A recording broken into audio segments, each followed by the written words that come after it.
Hi there. You know, one of the more important things you should really consider, part of your practice as a composer, is to get out of your chair, take a walk, and just enjoy your surroundings. It's actually one of the better ways to get new ideas for your compositions.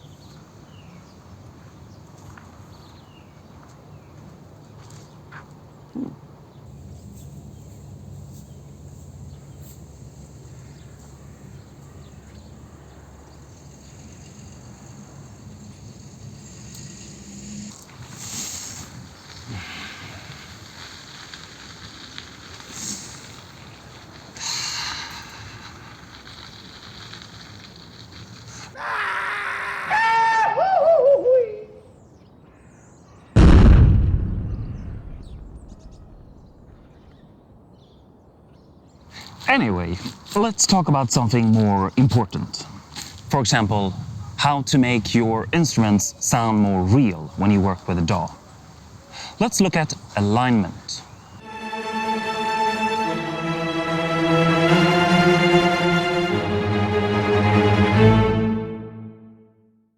Back safe in the studio.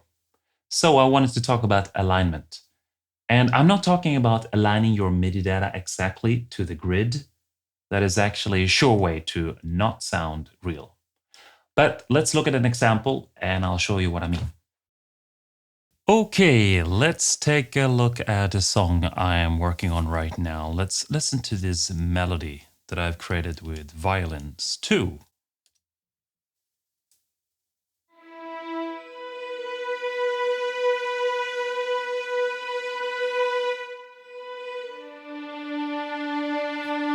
Okay, as you can hear immediately is that the sound is okay, but it doesn't sound very real. And that's for quite a few reasons, but we're gonna look at one reason today, and that is alignment. So let's see here. We see that the melody is aligned well to the grid, to the tempo. And so you're talking about alignment and it seems like it's aligned well. Well, that's not really what I mean. If you look, or if you listen, I should say, if you listen carefully to the violin sound, you will hear that it has a bunch of transition sounds here in the beginning, and the actual note won't really vibrate fully until a little bit later. So what we have to do is that we extend the note to start a little bit before. And then it feels like it's more landing on the beat. Let's see from the beginning here. Yeah. And now the next tone here, next note, I should say, is also late, obviously, so we should align that as well. And this is for two reasons. I'm actually using a legato library, and that legato needs to be triggered a little bit before, so that legato transition will happen about here, and that the note will vibrate fully on the beat about here. Let's try that.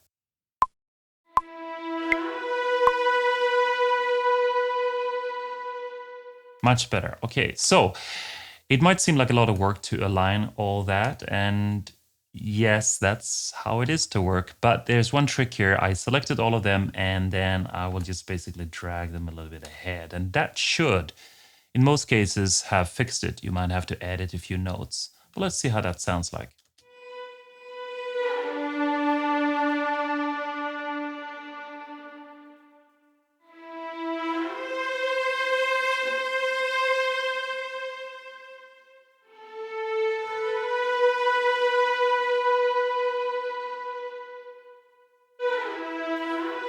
See here, for example, I have to fix it.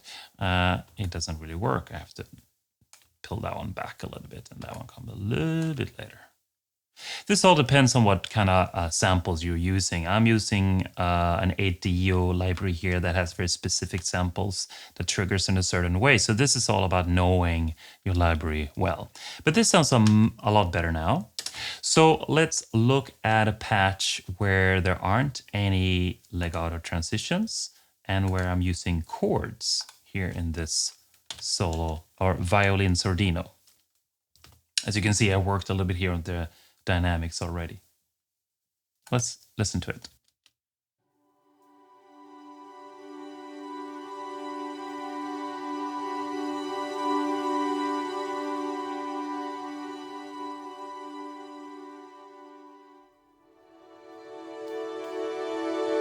Now, as you can see, working with the dynamics really helps a lot to make this more believable. But as you noticed, the sound comes in quite a lot after the beat. And in this case, you might feel like that's okay because it's in the background and also it's slowly fading in. But I want the sound to come a little bit more or closer to the beat. So what I'm going to do here is I'm going to drag these notes before. Not that one because it's overlapping the previous notes. So I drag it about that much. Let's see. See, much better. Much more on the beat. Okay, so you want to do that with all of these. And in this case, it seems like I need about that much to make it good. Now, you can do other two ways. You can either not overlap, or you can drag this one back here and then, yeah, because if you do overlaps, it sounds weird in the middle normally, so you don't want to do that. Okay, so I'm just gonna grab these a little bit before there. What about that one? And these, I don't want to overlap here, so. Okay, that will make it sound much more together, much connected. It won't just sound like separate samples that are triggered late. Okay, let's listen to the whole thing and see what that sounds like.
I hope you see the importance of aligning your instruments. This is really key to sound real, if that's what you're aiming for.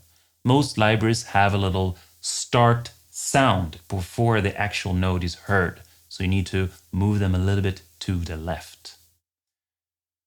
If you find this video helpful, make sure to hit that like button, perhaps even subscribe, and then you will get notified if you hit the bell button for future videos.